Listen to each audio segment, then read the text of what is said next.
Hi, Nancy. Hi, Shane.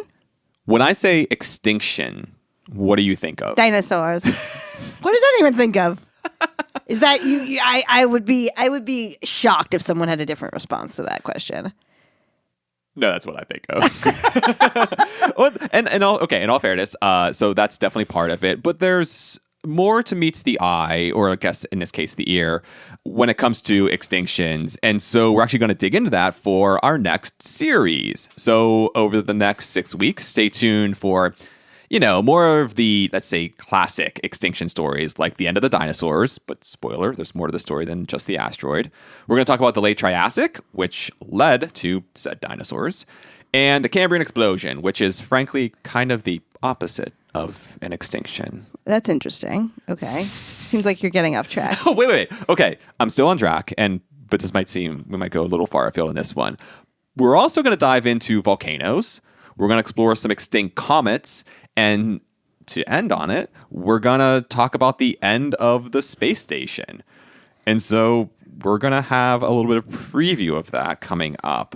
But before we go, I just wanted to let everyone know that this is actually going to be Nancy's last episode with us. She's leaving AGU for new opportunities. And while this might be fitting, since this is a preview for a series essentially about endings, I do want to thank you, Nancy, for all the fun we've had over the years. This has been really fun. It's been super fun. It's been really great. It's been really fun. It wouldn't have been the same building this without you. So thank you for being here with all of us. And luckily, I look forward to seeing you around the neighborhood. Yeah, we'll still hopefully be in touch. We won't have to talk into microphones when we see each other. Exactly. We'll do it kind of more naturally. So thank you, Nancy. And everyone stay tuned for a preview of things to come. Science is fascinating, but don't just take my word for it. Join us as we hear stories from scientists for everyone. I'm Shane Hanlon. And I'm Nancy Bompey. And this is Third Pod from the Sun.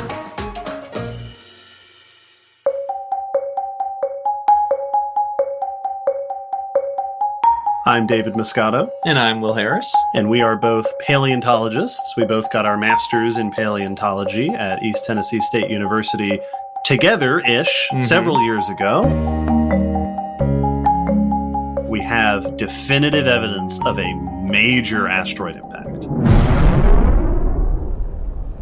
that happened right at the boundary, right at the end of the Cretaceous. And in fact, in many places in the world, that boundary in the geologic record, right at 66 million years, you can actually see the boundary between the Cretaceous and the Paleogene, because there is this layer that is full of, when you look very closely and do chemical tests on it, full of meteorite stuff. One of the biggest miscategorizations of the asteroid impact is that it hit and it was like a missile strike and just killed everything. Right. We often talk about it that way. Yes. We say an asteroid killed the dinosaurs, and it sounds like it landed on all their heads and they all keeled over. Yep. But a mass extinction is caused by ecological disturbance. My name is Danidela Justina, and I am the Deputy Principal Investigator of NASA's OSIRIS-REx mission. I'm also an Assistant Professor of Planetary Science at the University of Arizona. We all have to be trained to shoot a shotgun. And so I remember just being so concerned that something was going to happen in the field and I wasn't going to see Bennu. And I had been waiting for so many years for this moment, when our cameras were going to resolve the asteroid and I was going to be able to see it as a world and not just a point source of light. And when you're in the field, you're doing a lot of pretty manually intensive work. We're riding in helicopters on a regular basis, and so there's a fair amount of occupational hazards. And I just remember being so I have to just get through this field season intact so I can get back home. I know those images are going to be coming down in 2 months, and I need to see Bennu before I die. Did you ever see a polar bear while you were there? No, luckily I have not ever encountered a polar bear, and I would really like to keep it that way. Hello, so I'm Rachel Wood. I'm based at the University of Edinburgh in Scotland in the UK, and I'm the Professor of Carbonate Geoscience. Those animals that we always thought were absolutely Cambrian, they are turning up in the Ediacaran as well. So we're doing two things. We're pulling those animals back into older and older rocks, but we're also connecting the animals in those older rocks to the Cambrian animals. So when you stand back and you get a wider context, you can see that there's a bigger picture emerging of putting together all these animals as a series of successive radiations. Each one was fairly distinct, but if we just focus on the Cambrian alone, we lose all that context, and we lose the context of understanding the origins and the harbingers of what happened in the Cambrian. So this whole interval of time, it's probably only sort of 60, 70 million years or so. So much happens that is fascinating, but it doesn't really just happen in the Cambrian. It is the Ediacaran Cambrian radiation that is so dynamic and so fascinating. Hi, I'm Dr Janine Krepner. I am an honorary associate researcher at the University of Waikato here in New Zealand, and I am a volcanologist. So one of the most widespread things that comes out of a volcano is volcanic ash. And something that is a pet peeve of mine, and all my friends know this and people make fun of me for it, is I can't stand seeing it being called smoke. Especially when people are saying it's spewing smoke, like that just, hate it. But there's an important difference. Like smoke is something that is caused by combustion and it has its own hazards, especially depending on what's burning. But volcanic ash is pulverized rock. So it's got glass in it, it's got crystals in it, it's rock. It can be extremely fine. It can be up to 2 millimeters in diameter, these grains. I destroyed my first pair of glasses I wore in the field, because if you get tiny bits of rock on your glasses and then you wipe it off with your shirt, you've just destroyed your lens.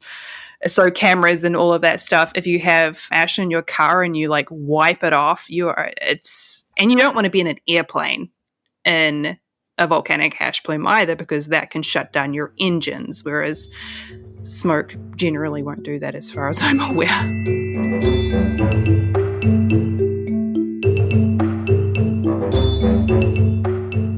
Hi, I'm Hans Süß. I'm senior scientist in the Department of Paleobiology at the Smithsonian's National Museum of Natural History, and I'm in charge of non-mammalian vertebrate fossils. So the Triassic, in a way, is really the time that modern ecosystems and most of the dominant modern groups of animals on land and even in the oceans come into being. And so it's a really interesting period. Strangely, however, when you sort of do an interest scale for geological periods, the Triassic has gotten much less attention than a lot of other geological periods. And I've heard it described as sandwiched between two major extinction events. In that respect, it's actually unique because it follows the largest extinction that we had in the history of life during the last 600 million years. And it ends with a major extinction of life, both in the oceans and on land, about 200 million years ago.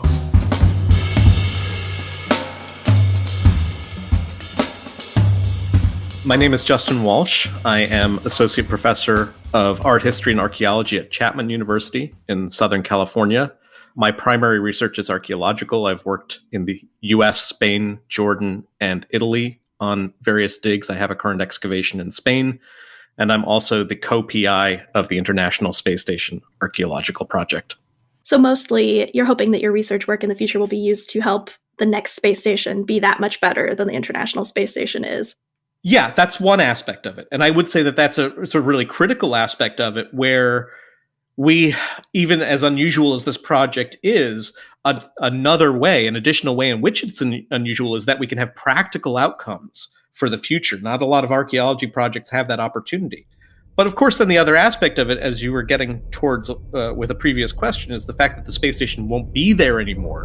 It is undeniably a historic site of human activity, and yet we're going to burn up most of it in the atmosphere and send the rest of it to a watery grave.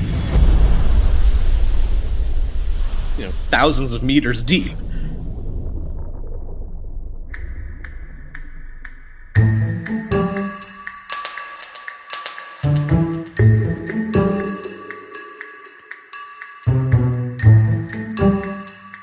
I promised Nancy that our final episode with us wouldn't be doom and gloom, even though it is introducing our Extinction series.